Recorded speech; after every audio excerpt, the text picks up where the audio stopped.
शंकर, उठो। तुम ठीक तो हो ना?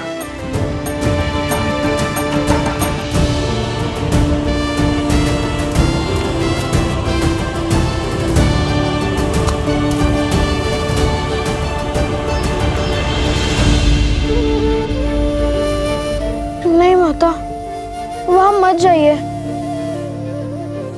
वहां संकट है।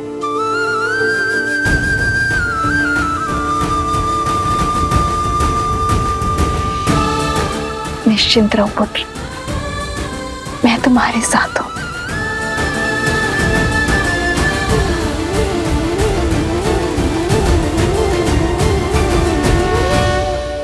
इस पुत्र की लाज बचाने के लिए कोटि कोटि धन्यवाद संत शिरोमणि काकभूषणी।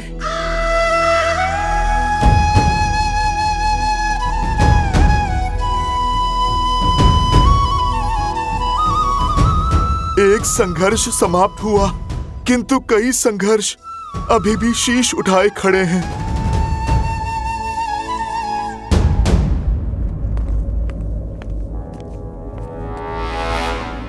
लंकेश से लेकर प्रभु श्री राम तक इस युद्ध भूमि में मैंने कई महारथियों को अपना कौशल दिखाते देखा है, और तुम दोनों को देखते ही मैं समझ गया, ये साहस, ये बुद्धि, ये सामर्थ्य कोई साधारण बात नहीं। अपना परिचय दो बालकों, अपना परिचय दो बालकों। कौन हो तुम दोनों? कौन हो तुम दोनों? लगता है युद्ध का शंखनाद वाद विवाद के साथ ही शांत हो जाएगा। मैं जानना चाहता, ये सामर्थ्यवान बालक किस कुल से हैं? सामर्थ्य, साहस, बुद्धि कुल से नहीं, धर्म की रक्षा करने से आते हैं राक्षस राज। धर्म के विरुद्ध खड़े होने से नहीं। और हर योद्धा का परिचय होता है उसके शौर्य। और हमारा परिचय धनुष दे चुका है। इससे अधिक जानकर आप करेंगे भी क्या लंका नरेश विभीषण जी? रक्षा करूंगा, तुम्हें बचाऊंगा उस अहंकार से जिस अहंकार में डूबकर मेरे भ्राता रावण ने अपने प्राण खो दिए।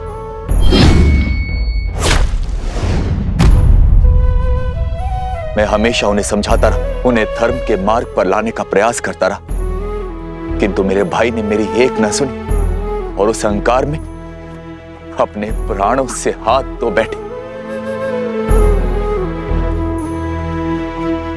तुमसे भी निवेदन है बालकों, जो अनर्थ करने जा रहे हो उस पर विराम लगा दो। सावधान लंकेश विभीषण,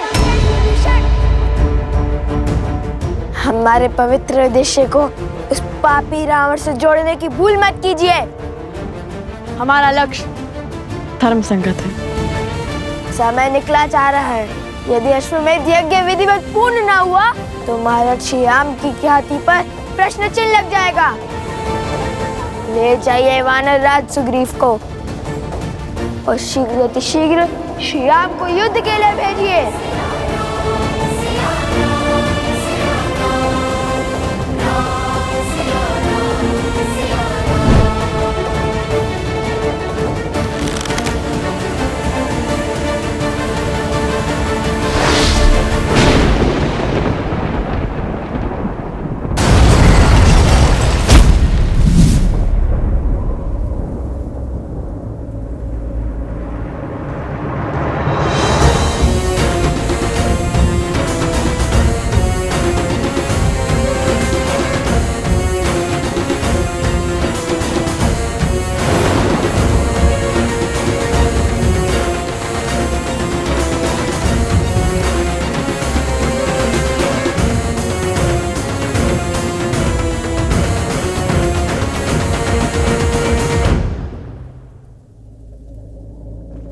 आपको कष्ट उठाने की आवश्यकता नहीं है महाराज विभीषण।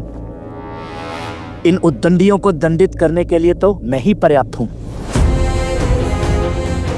मैं किष्किंधा युवराज प्रभु श्री राम का सेवक बाली पुत्र अंगद तुम दोनों को ललकारता हूं अहो भाग्य हमारे जो आप यहाँ पधारे। आपसे मिलने का शुभ अवसर भी प्राप्त हो गया। हमारा प्रणाम स्वीकार कीजिए युवराज अंगद।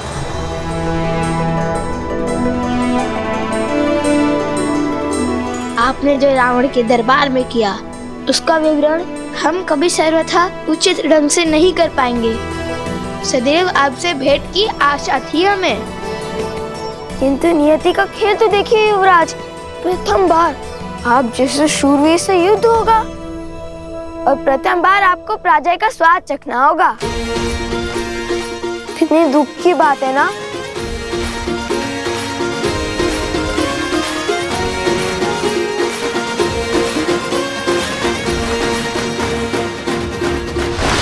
भ्रम में मूर्ख रहते हैं।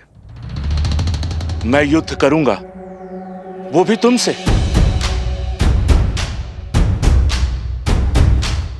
तुम्हारे लिए तो मेरा ये पग ही काफी है।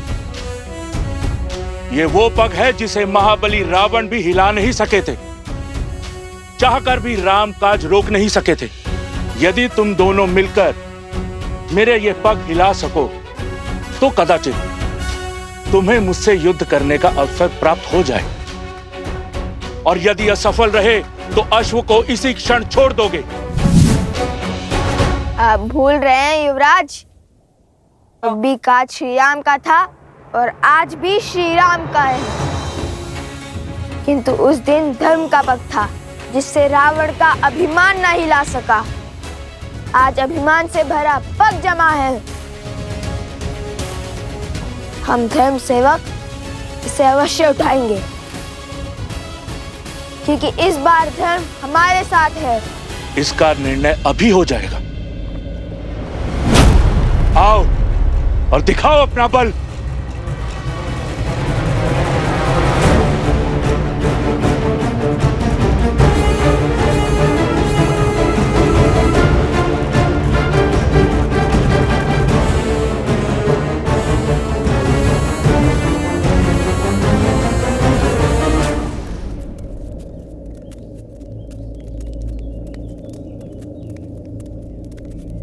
देवी, वो असुर कौन था? क्या वो आपको कोई पुराना शत्रु था? और क्या वो आपको जानता था? एक मायावी असुर से आपका क्या संबंध? हाँ देवी, क्या भेद है उसके शब्दों के पीछे? और आपके रक्षा के लिए वो भक्तिमय श्लोक का उच्चारण कौन कर रहा था? लव और कुश, तुम जानते हो वो दोनों कौन हैं? वो वनदेवी के पुत्र। और ये वनदेवी कौन है? लव कुश की माता। केवल लव कुश की माता नहीं, मूर्ख बालक, श्री राम की अर्धांगिनी, अयोध्या की महारानी है वो, सीता है वो, सीता।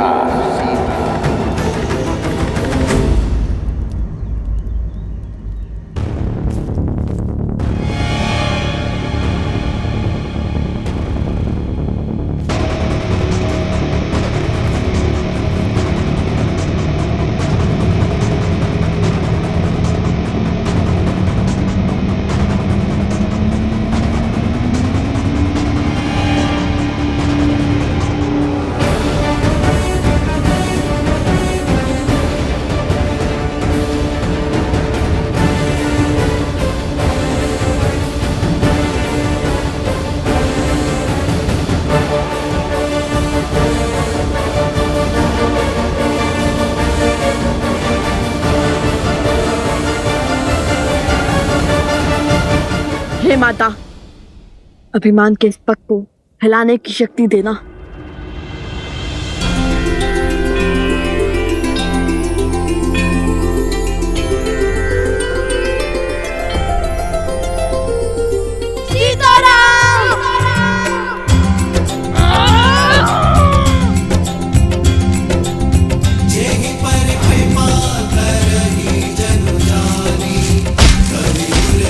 असंभव, असंभव।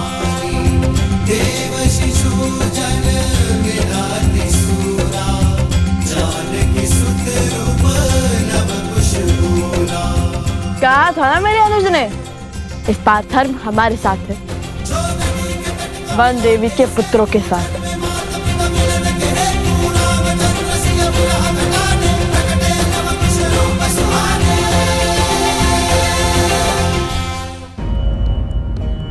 बताइए ना वन देवी, कौन थे वो जिन्होंने आपकी सहायता की? वो असुर आपको कैसे जानता है वन देवी?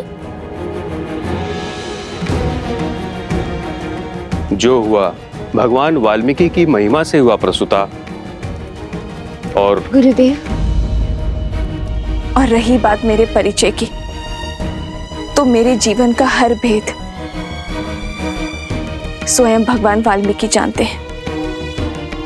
जब वो आएंगे, जब उनकी इच्छा होगी, तो सभी प्रश्नों के उत्तर मिल जाएंगे। उचित कह रही हैं वन देवी। शीघ्र ही भगवान वाल्मीकि यहाँ पधार कर आप सभी के प्रश्नों का उत्तर दे देंगे। आप सभी मेरी बात ध्यान से सुनिए। आज जो भी हुआ वो संकट का सूचक है, और संकट मुझ पर है और मेरे कारण पूरे आश्रम पर।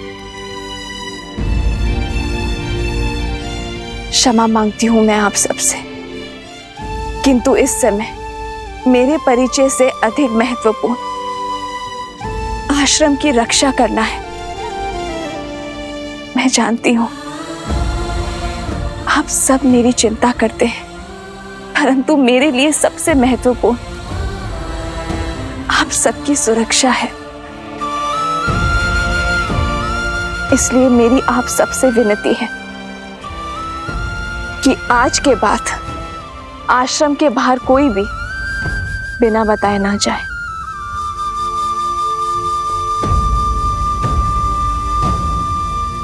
किंतु लवकुश अभी भी आश्रम के बाहर है वन देवी।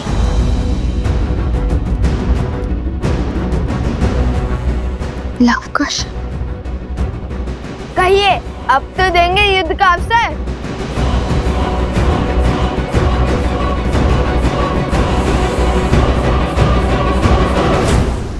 कहिए, अब तो देंगे युद्ध का अवसर।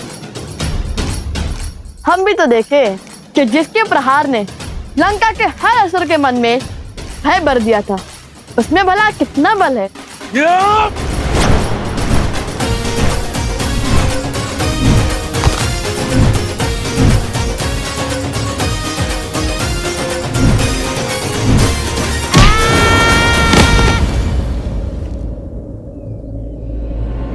खुश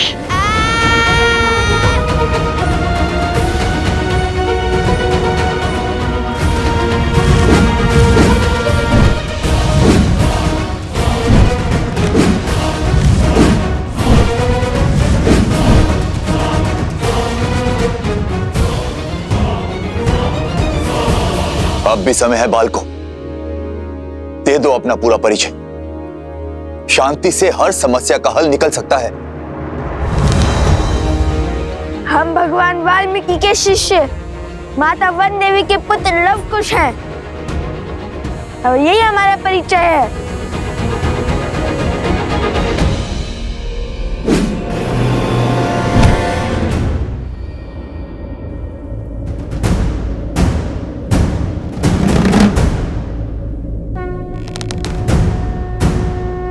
चले जाओ।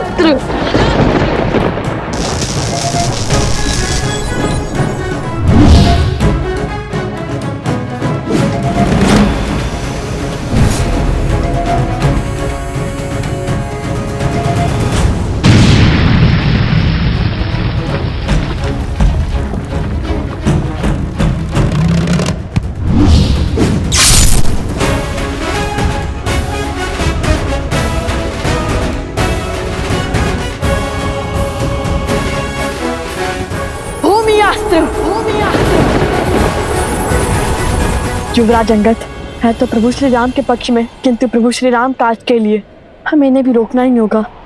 हे दिव्यास्त्र, उन्हें अधिक क्षति न पहुंचे।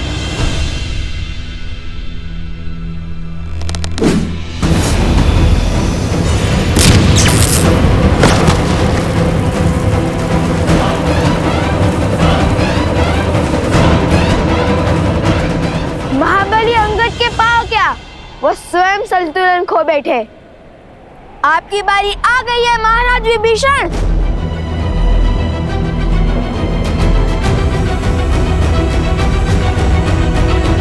मुझे लवकुश को आश्रम लाना ही होगा। आप सब यहीं रुकिए, वो यहीं आसपास ही होंगे। नहीं नहीं वनदेवी, मैं आपके साथ चलता हूँ। नहीं अवत्सरा, मैं किसी का जीवन संकट में नहीं डाल सकती। मैं अकेले ही जाऊंगी।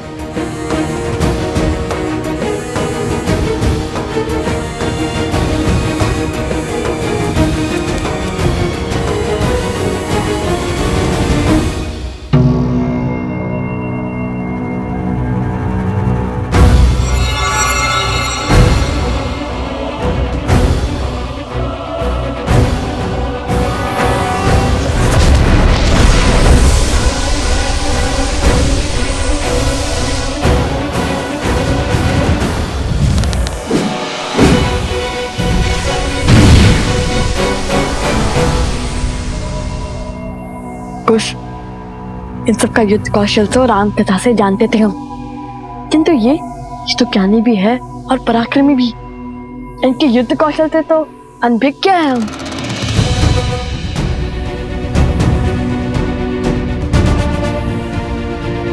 तुम्हें एक अवसर और देता हूं बालकों, अपनी हट त्याग दो। मैं प्रभु श्री राम से तुम पर दया करने का निवेदन करूंगा। इतने शूरवीरों की अवस्था देखकर भी हमें पीछे हटने का आदेश दे रहे हैं आप? निवेदन तो हमारा है। जिस प्रकार अपने भाई के हाथों लंका से निष्कासित होने के बाद श्री राम की शरण में आ गए थे आप,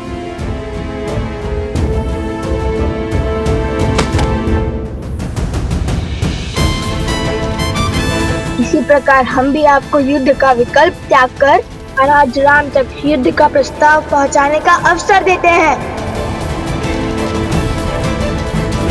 आप तो सबसे ज्ञानी हैं और नारायण के भक्त भी हैं। विवेक से काम लीजिए। जाइए और श्री राम को हमारा संदेश दीजिए।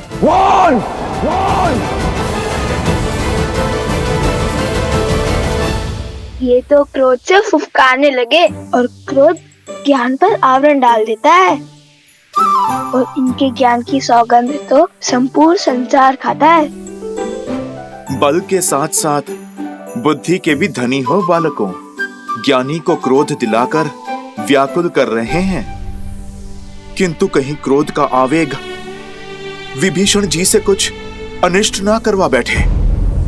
बालकों, जब तक मेरे तन में प्राण है प्रभु श्री राम यहां नहीं आएंगे।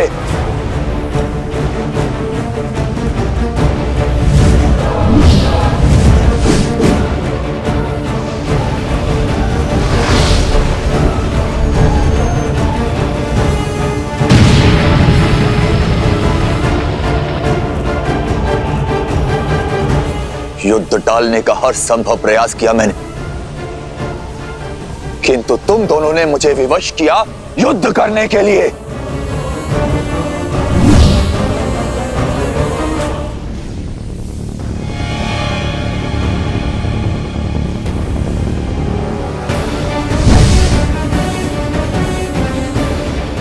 कहां गया? दिखाई भी नहीं दे रहा है।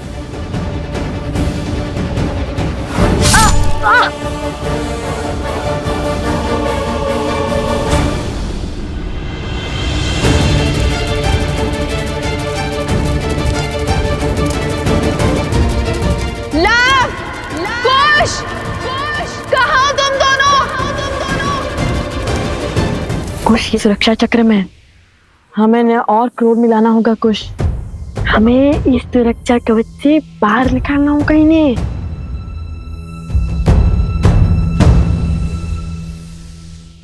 अरे भैया, तनिक सा गाँव ही तो है।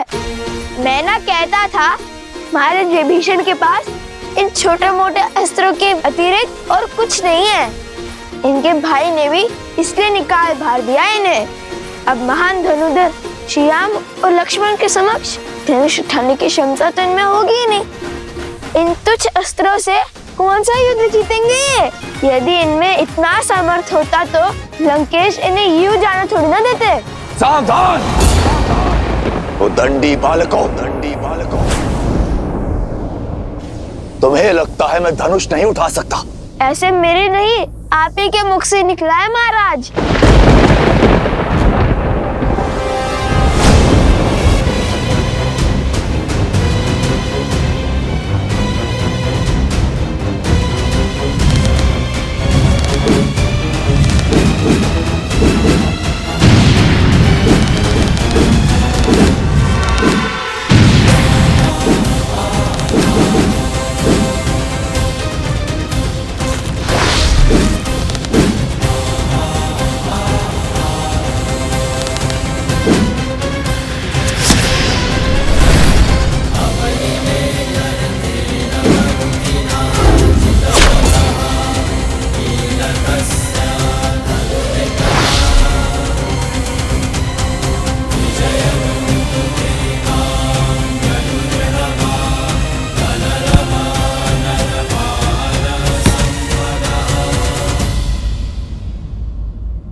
क्षमा करें महाराज, आपको क्रोध दिलाकर सुरक्षा घेर से बाहर लाने के लिए कठोर वचन बोलने पड़े। अन्यथा हमारे मन में तो आपके लिए केवल सम्मान ही है। आपके मार्गदर्शन के बिना तो रावण का वध करना भी असंभव था।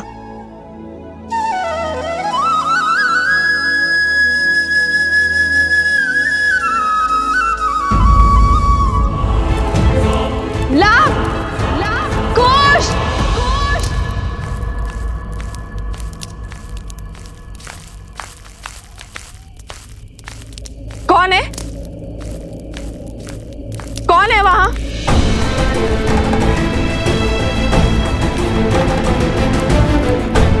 लवकुश, तुम दोनों यहाँ क्या कर रहे हो? और बार बार यूं आश्रम के बाहर क्यों चले जाते हो? जानते हो ना बाहर कितना संकट है। माता शांत, हम तो केवल खेल रहे थे यहाँ पर, किंतु आप इतनी चिंतित क्यों हो रही है?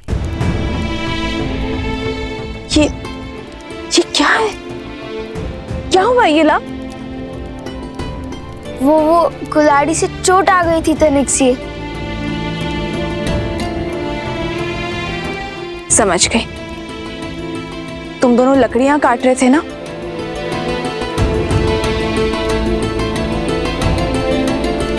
माता, आप ये जली हुई लकड़ी लेकर क्यों घूम रही हो? यहाँ पे कोई संकट है क्या? वो असुरी शक्तियां आश्रम के भीतर नहीं आ सकती, और जब तक उनसे लड़ने का कोई मार्ग ना खोज ले तब तक तुम दोनों आश्रम के भीतर ही रहोगे। ऐसा क्या हो गया माता? आश्रम के बाहर अनाज भंडार में अग्नि लग गई थी।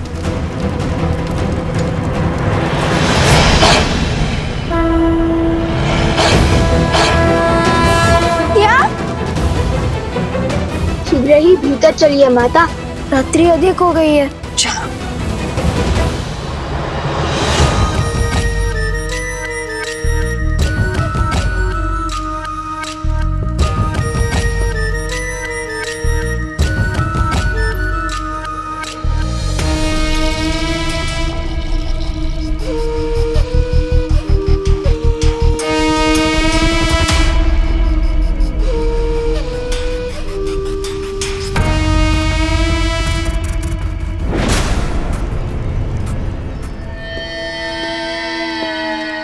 राक्षसों के महान नेता सहस्त्रमुख रावण को बहन शूर्पणखा का प्रणाम। आ गई तुम? अवश्य जले पर नमक छिड़कने आई हो। तो क्या करूं? और कोई मार्ग है असुरों के सोए हुए पुरुषार्थ को जगाने का? अपने पुत्र की मृत्यु के अश्रु अभी थमे तक नहीं थे कि भैया की मृत्यु का दृश्य देखना पड़ा, और उसके पश्चात राक्षसों का संपूर्ण साम्राज्य समाप्त हो गया। असुरों का राजा वो भेदी विभीषण राम के तलवे चाट रहा है। और आप राम और सीता के नाम की माला तक नहीं तोड़ पाए। अरे उन्हें चोट पहुंचाने के स्थान पर स्वयं चोट खा रहे हैं।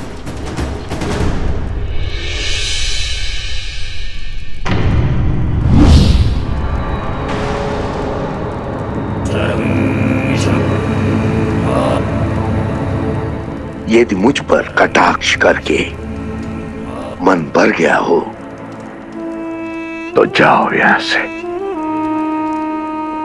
मैं तो चली जाऊंगी, परंतु राम सीता के हाथों आपकी पराजय जो समीप आ रही है, उसका आप क्या करेंगे भैया? न राम सीता का कुछ बिगड़ा, न राम राज्य का और न लव कुश का, और उस हनुमान की पूंछ का एक बाल तक आप हिला नहीं पाए। भैया, आपसे जो सीखा है पुनः वही आपको सिखा रही हूं। ये समय अस्त्र उठाने का नहीं, बल्कि धैर्य रखने का है।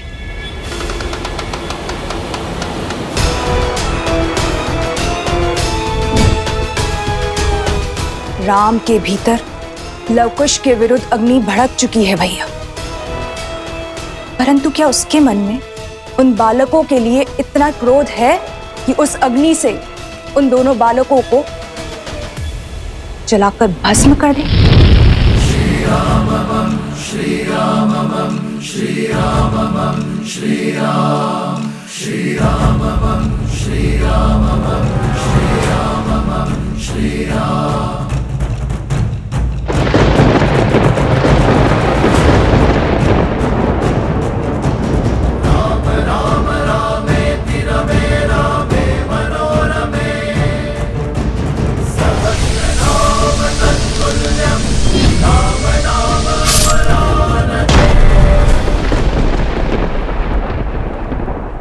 कभी नहीं सोचा था कि इस धनुष को दोबारा उठाना पड़ेगा, किंतु अब अयोध्या के गौरव के लिए इस धनुष को उठाना अति आवश्यक है।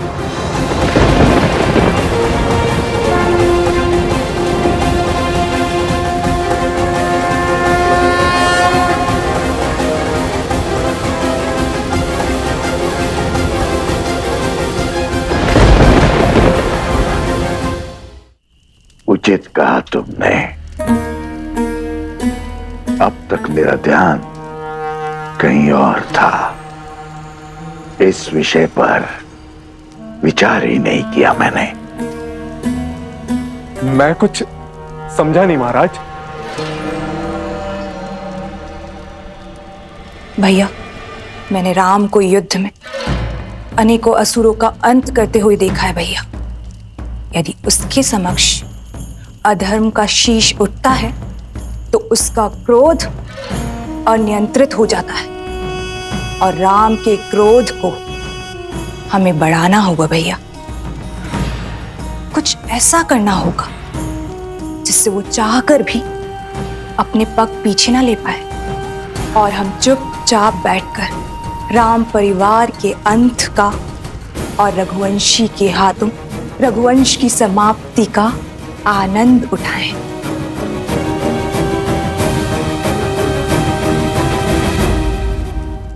किंतु विवेक और धैर्य के धनी राम का क्रोध हम बढ़ाएंगे कैसे? बढ़ेगा। धर्म के अनुचरों की सबसे बड़ी दुर्बलता धर्म भी तो है।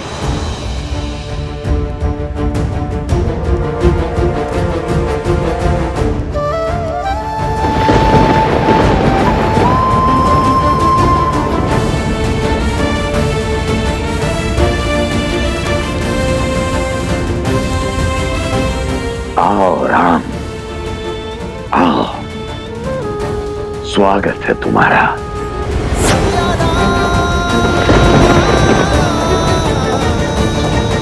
मैं और मेरा उपहार तुम्हारी प्रतीक्षा करेंगे।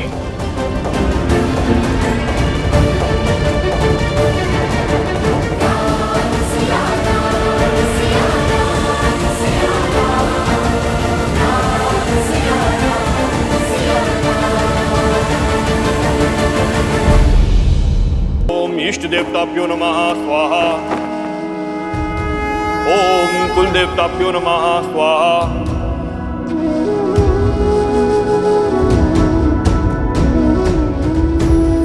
ओम माधवाय नमः।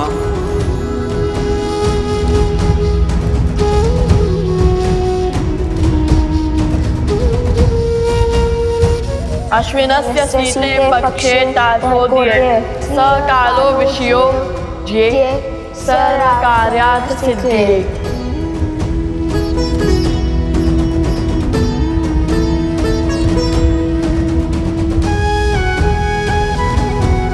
यज्ञ को अंतिम चरण की ओर बढ़ाइए आचार्य।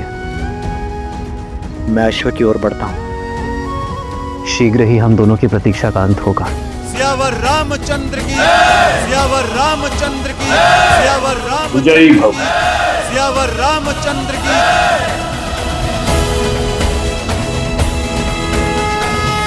भैया, हनुमान जी ने सज रहने का निर्देश दिया है। अब हम स्वयं लड़ने जा रहे हैं अयोध्या के राजा श्री रामचंद्र से। हाँ, और इससे श्रेष्ठ हो भी क्या सकता है। आज हमें हमारे हर प्रश्न का उत्तर मिल जाएगा। सच हो कुश, क्योंकि श्री राम और लव कुश के बीच द्वंद्व होने वाला है।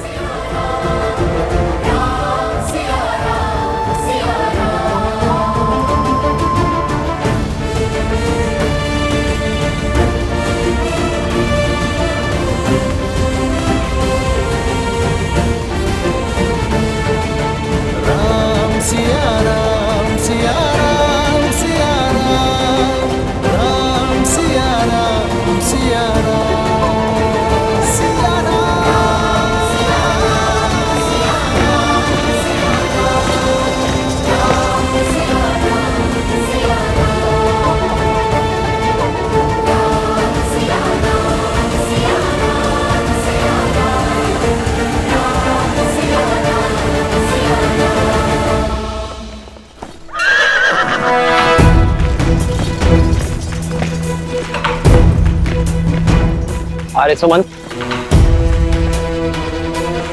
रथ को उस ओर बढ़ाइए। जी महाराज।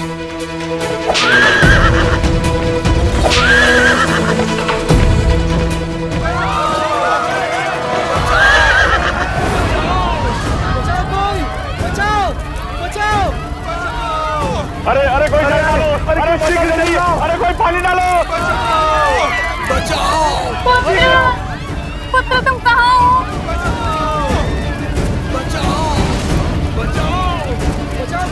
यहाँ क्या अनर्थ घटा है? प्रभु श्री राम आ गए। हमारी रक्षा कीजिए महाराज, हमारा सब कुछ उजड़ गया है। मेरा पुत्र। आर्य सुमंत, इनकी सहायता कीजिए और सैनिकों से कहिए पहले इनकी पीड़ा दूर करें। सैनिकों, शीघ्र अतिशीघ्र ग्रामवासियों की सहायता कीजिए। आइए। मेरे पुत्र को कोई बचाओ, मेरे पुत्र को कोई बचाओ। उठो बालक।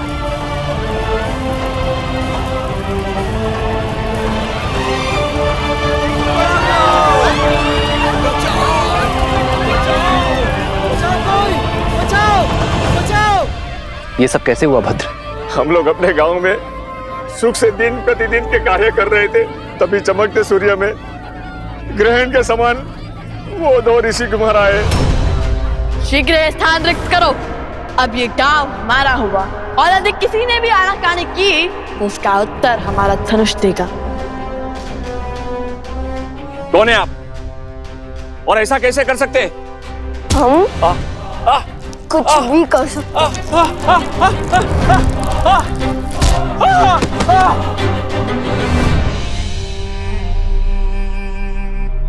जानते नहीं, हम तुम्हारे महाराज के सभी भाई भरत, लक्ष्मण, शत्रुघ्न को हराने वाले महावीर हैं हम। तुम्हारे हनुमान जी को बंदी बनाने वाले महावीर हैं हम। हमसे मत उलझना, शीघ्र अति शीघ्र यहाँ से निकलो। दोबारा नहीं कहूंगा। नहीं नहीं, आप ऐसा अनर्थ नहीं कर सकते। अपना घर छोड़ के हम कहाँ जाएंगे?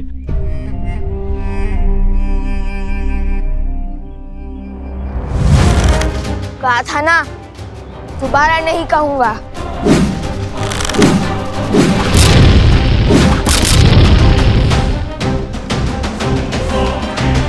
नन्हे से बालक से पर अभिमान पर्वत सा, कहने को ऋषि कुमार और क्रूरता रावण सी, वो ये भी नहीं देख पाए कि यहाँ वृद्ध भी है, स्त्रियां भी है और बालक भी है। मर्यादा की सारी सीमा लांघ गए वो।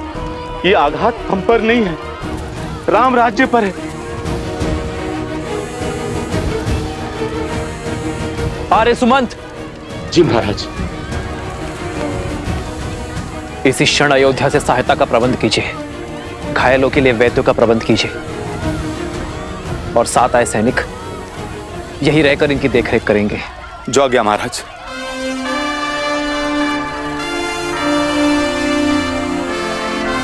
आप सभी निश्चिंत रहिए, राजा राम की कल्पना को सार्थक होने से कोई नहीं रोक सकता। उन बालकों को दंडित अवश्य किया जाएगा। स्वयं राम उन्हें दंडित करेगा। श्री रामचंद्र कृपालु भजु मन हरण भव भय दारुणम्। श्री राम राम राम श्री राम।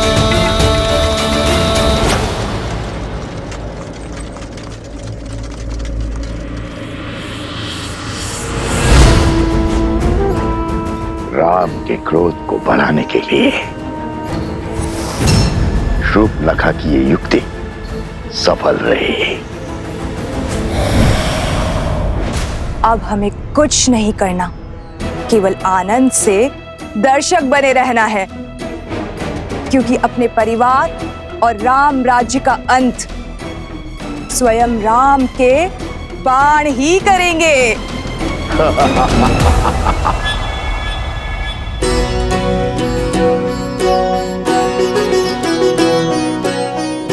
ये हनुमान जी के लिए और ये अश्व के लिए।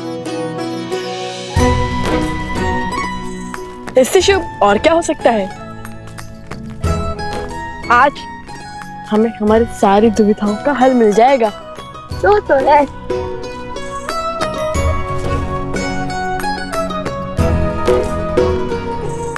हनुमान जी, हम आ गए।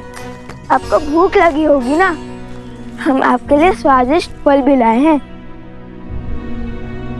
हनुमान जी, क्या हुआ? आंखें खुली रख के सो गए थे क्या?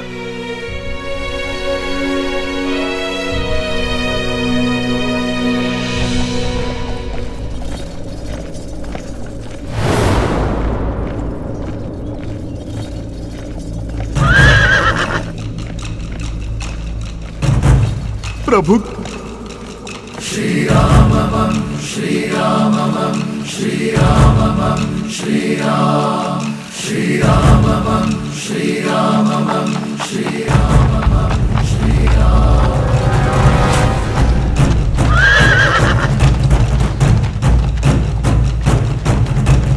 राम राम रामेति रमे रामे मनोरमे सहस्रनाम तत्तुल्यं राम नाम वरानने। श्री रामम श्री रामम श्री राम श्री रामम श्री रामम श्री राम श्री राम।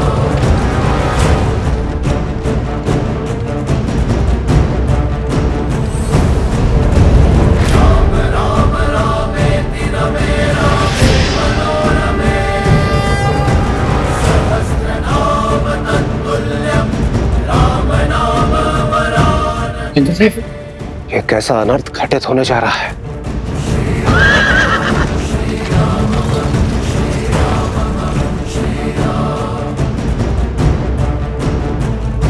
रघुवंश का भविष्य और रघुनंदन आमने सामने होंगे। ये अनर्थ होगा महादेव। कहीं धर्म का ये पथ किसी अनिष्ट को आमंत्रण ना दे दे। आप वहां जाइए महादेव और रोकिए इस युद्ध को। लवकुश अबोध बालक है, श्री राम की क्रोध अग्नि का सामना नहीं कर पाएंगे।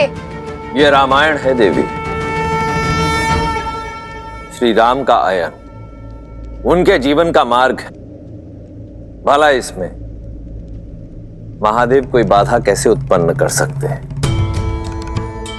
माना कि समस्या अत्यंत गंभीर है, परंतु उतनी ही आवश्यक भी, क्योंकि यही भविष्य में जाकर रामायण के प्रश्नों का उत्तर देकर उसे संपूर्ण रामायण बनाने वाली है। रही बात हमारी, तो हम तो इसमें केवल मूक दर्शक मात्र हैं। अंततः नियति वही पथ लेगी देवी जो स्वयं हरि चुनेंगे, क्योंकि हरि अनंत, हरि कथा अनंता।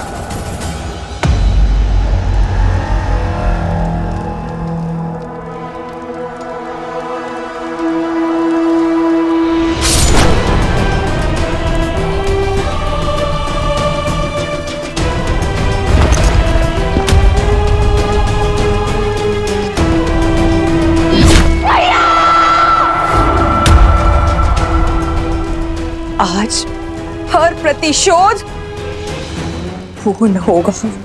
जिस धनुष से मेरे भ्राता दशानंद रावण का अंत हुआ, आज वही धनुष रघुवंश के भविष्य का अंत करेगा, वो भी स्वयं राम के हाथों।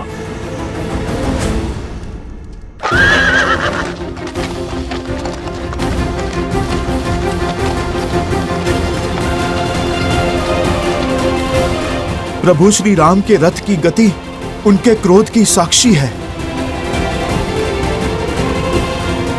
पीछे हट जाइए बालकों, यही धर्म का मार्ग है, न्याय की रीत है।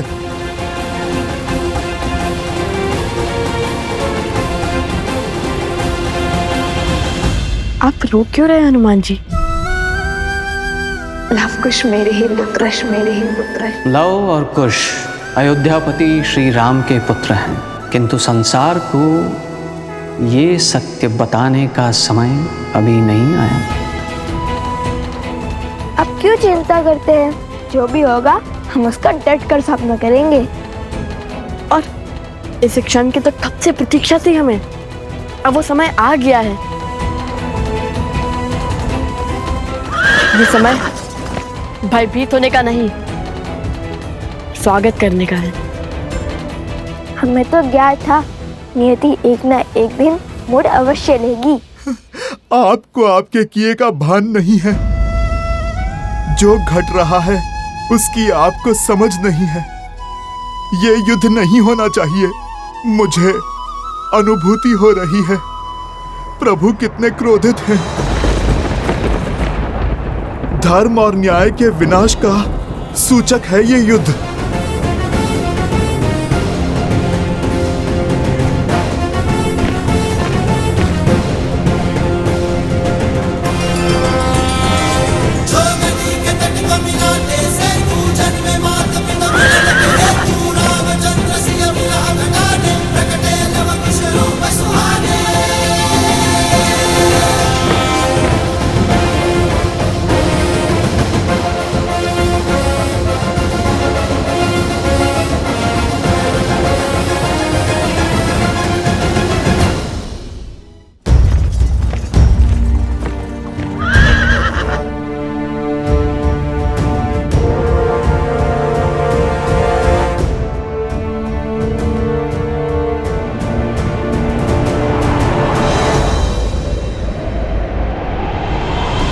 धर्म का है ये कैसा बंधन, तोड़ सके नर ना नारायण।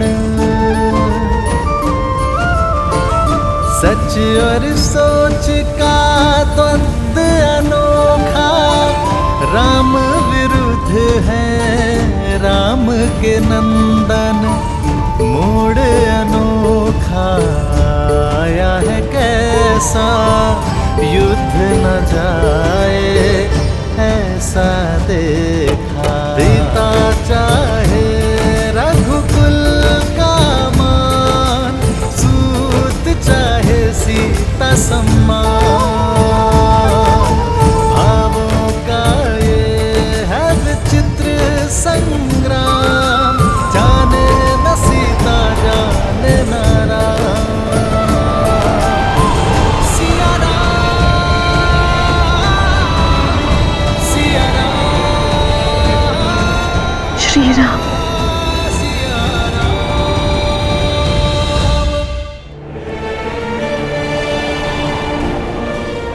राम।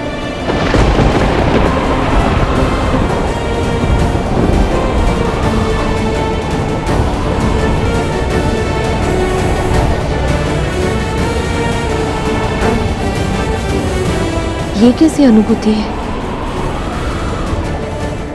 क्यों ऐसा लग रहा है कि आप समीप हैं?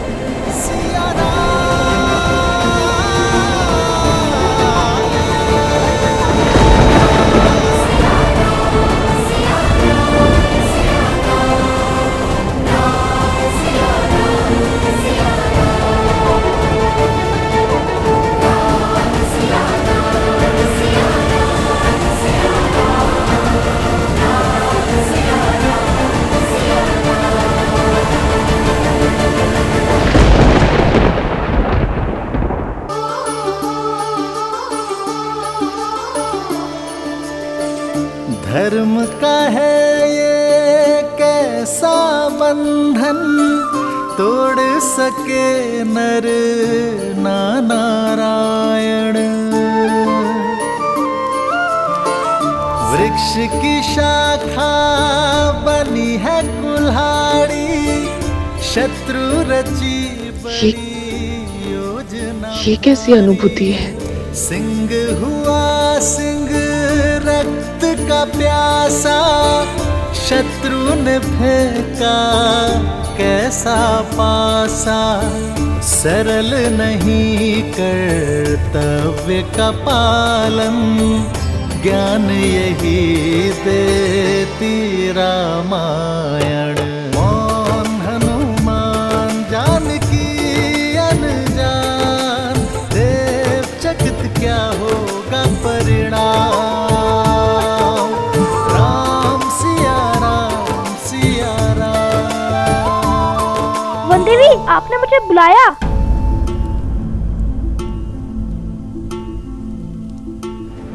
हाँ, बुलाया था। लवकुश कहाँ है? वो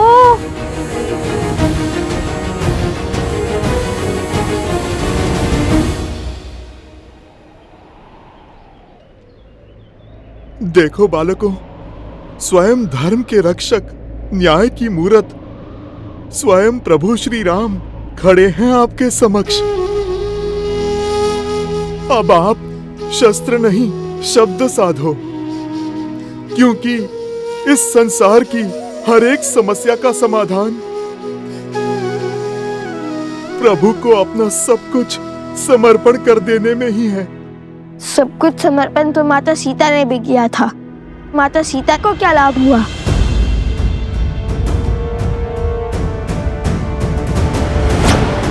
नहीं,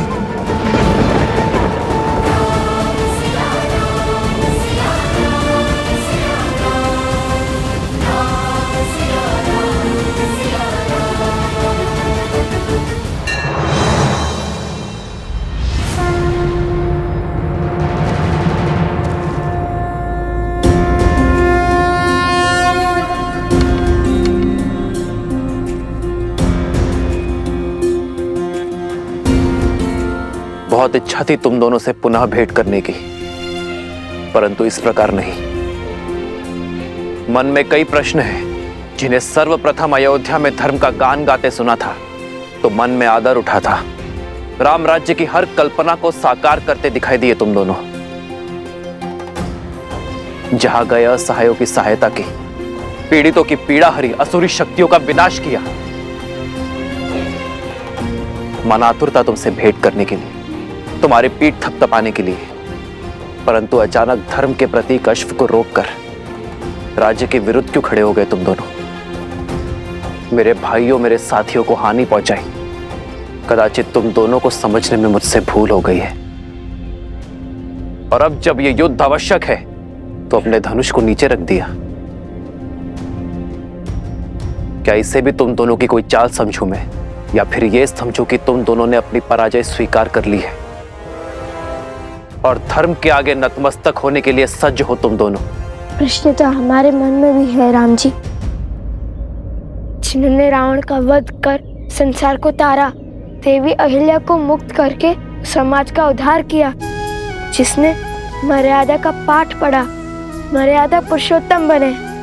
श्री राम के आगे शीश झुकाना ही धर्म है, शस्त्र उठाना नहीं। हम जानते हैं हम कदाचित आपसे कभी नहीं जीत पाएंगे। और यही नहीं, जब से सुध संभाली आप ही को ईश्वर समझाए। राम कथा गाते सुनते आए हैं, जन जन तक रामायण की सीख पहुंचाने का प्रयास किया है हमने। क्योंकि रामायण केवल पुरुषोत्तम श्री राम की माँ गाथा ही नहीं, अभी तो जीवन जीने का मार्ग है। यदि मन में मेरे प्रति इतनी ही शाश्वत भक्ति है तो फिर मेरा विरोध क्यों किया? क्योंकि प्रश्न न्याय का है। रामायण केवल आपकी गाथा नहीं है महाराज श्री राम, उसमें एक नाम और भी जुड़ा है जिसके बिना श्री राम भी अधूरे हैं और रामायण भी। और वो नाम है देवी सीता।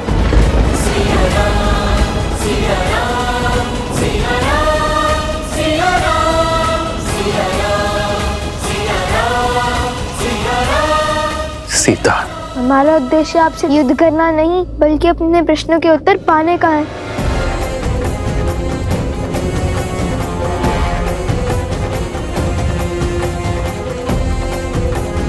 कैसा प्रश्न?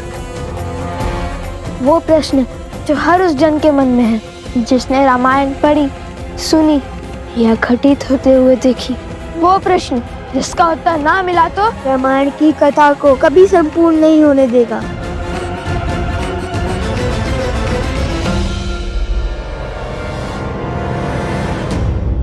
प्रश्न क्या है? प्रश्न क्या है? आपने माता सीता का परित्याग क्यों किया?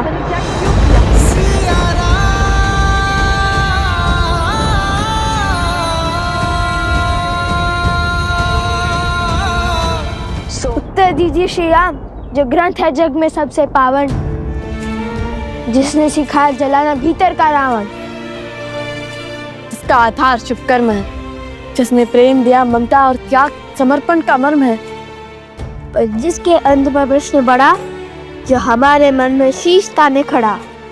जब राज धर्म बता सब कुछ ही, फिर क्यों पत्नी व्रत का वचन लिया? क्यों त्याग दिया उसको जिसने बरसों संग वन में गमन किया? जो राम है जग में पतित पावन, केवल सीता माँ के कारण। जो पतित का सीता को त्यागा, तो क्या उस राम में भी बसा है गुण रावण का? कहिए, क्यों छोड़ दिया आपने अपनी पत्नी को? क्या घटा था ऐसा जिसके कारण आपको ये निर्णय लेना पड़ा? ये व्यक्तिगत निर्णय है। तुम्हारे इस प्रश्न का उत्तर देना नहीं देना ये मेरा निर्णय है। उसका निर्णय जिसका फल पूरी स्त्री जाति पर प्रभाव डाल सकता है, वो व्यक्तिगत नहीं होता। आपको उत्तर देना ही होगा।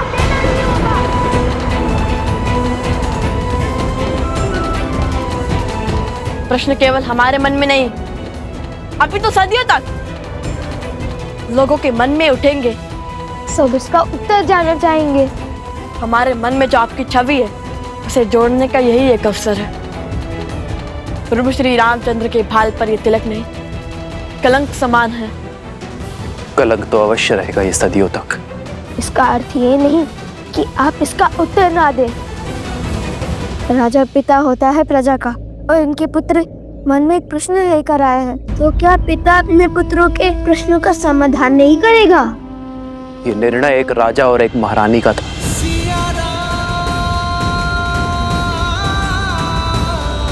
हम दोनों का था।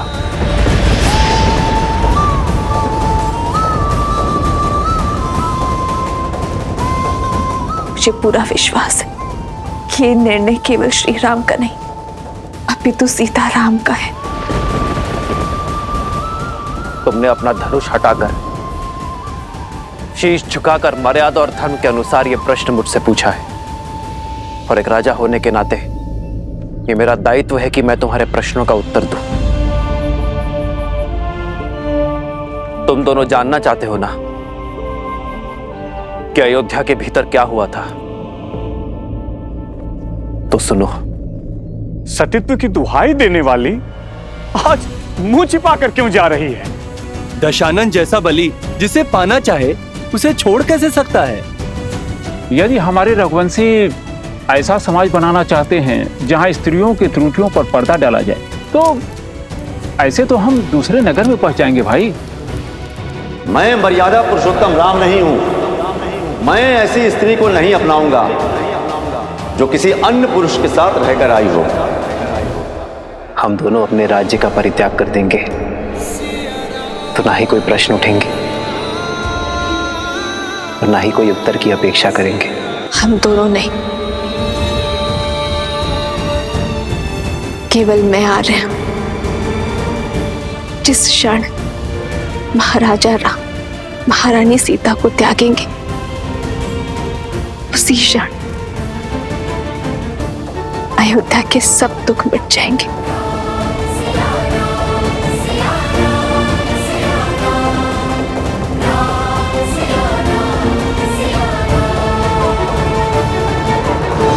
मिल गया तुम्हारे प्रश्नों का उत्तर। मिल गई संतुष्टि तुम दोनों को। अब तुम मेरे प्रश्नों का उत्तर दोगे। क्यों किया तुम दोनों ने ये सब? क्या संबंध है तुम्हारा देवी सीता के साथ? हमारा संबंध हर उस स्त्री के साथ है जिसके साथ अन्याय हुआ। भगवान वाल्मीकि से केवल अस्त्र शस्त्र की शिक्षा ही नहीं ली हमने, अपितु स्त्री के सम्मान की रक्षा की शिक्षा भी ली हमने। अब जब तुम्हें अपने प्रश्नों का उत्तर मिल गया है तो अपना हट छोड़ धर्म की स्थापना में मेरी सहायता करो और उस अश्व को मुक्त कर दो।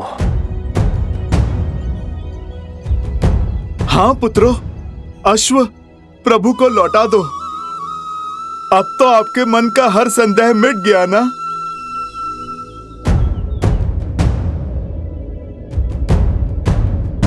अर्थात जिस अयोध्या की प्रजा के लिए यज्ञ हो रहा है, उसी अयोध्या ने माता सीता पर लांछन लगाकर उन्हें आपसे और आपके परिवार से भिन्न कर दिया।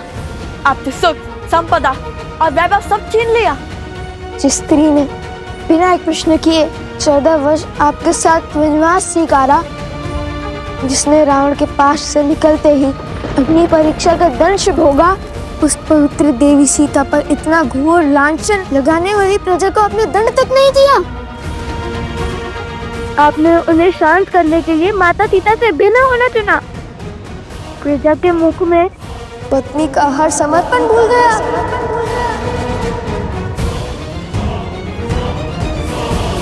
एक राजा का धर्म प्रजा की रक्षा करना होता है, उनके संदेह को दंडित करना नहीं।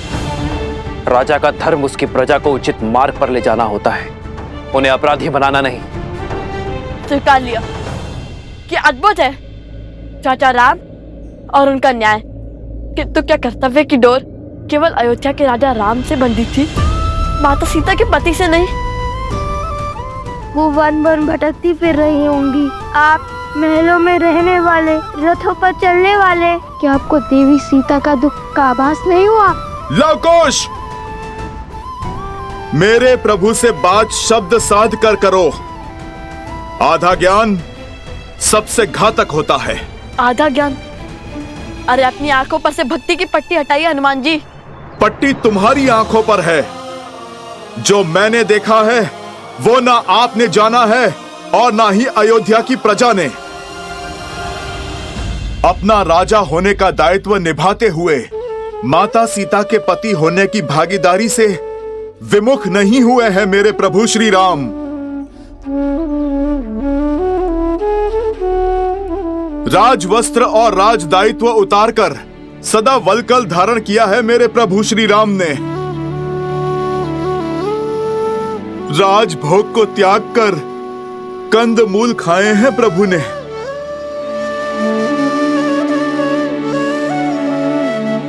कोमल शैया छोड़कर कृषा पर सोए हैं मेरे प्रभु श्री राम। मेरे प्रभु के लिए तो ये राजवस्त्र कांटों के समान है। उनका सुख तो उसमें है जो वलकल उन्होंने 14 वर्षों तक माता सीता के साथ पहने हैं। प्रभु का सुख तो माता सीता की स्मृतियों में है। राम सिया राम जय जय राम। क्षमा करिए, हमें प्रभु श्री राम के त्याग की स्थिति का अनुमान नहीं था। किंतु ऐसा नहीं है कि हमारे प्रश्न अनुचित है। हमने आपके प्रभु को 2 कड़वी बातें कही और आपको इतना क्रोध आ गया।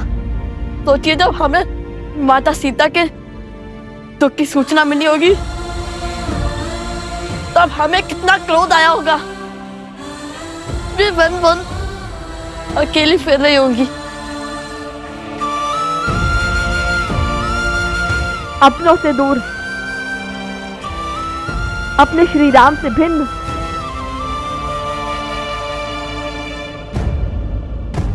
कृष्ण अभी वही है, प्रजा के साथ न्याय करते करते अपनी पत्नी के साथ अन्याय क्यों? ये त्याग आवश्यक था और ये मेरी सीता का निर्णय था, और ये अनुग्रह मुझे स्वीकार करना पड़ा अपनी प्रजा के लिए। अद्भुत। तो फिर राजा का पद क्यों नहीं त्याग दिया?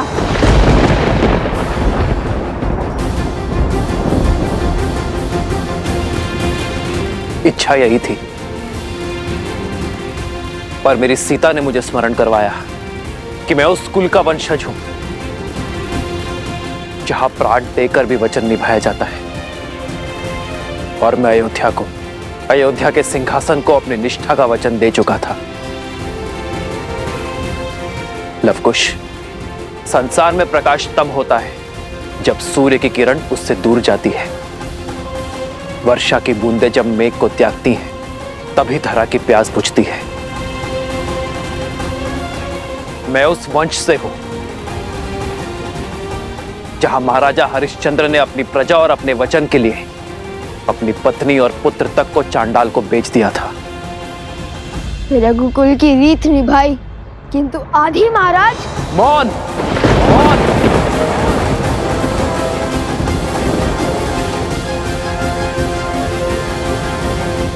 मौन रहने से आपकी भूल छुप नहीं जाएगी महाराज।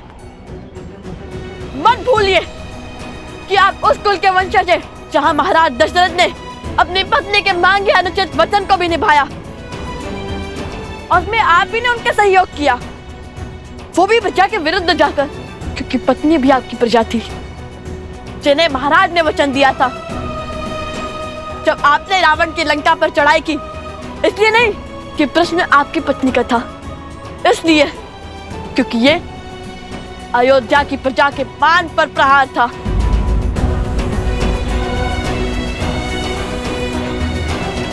ठीक कहा आपने, सूर्य को किरण से अलग होना पड़ता है प्रकाश के लिए, तो चलता है किंतु उसके अंदर छाव नहीं होती। आप रघुकुल के सूर्य हैं, आप वो दीपक कैसे बन गए जिसके तले अंधकार है?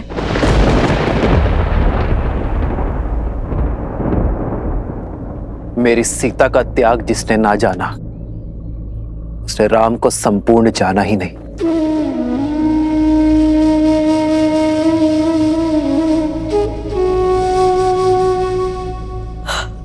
आज नहीं तो कल आपके निर्णय पर प्रश्न उठेंगे जिनके उत्तर के बिना रामायण संपूर्ण नहीं होगी।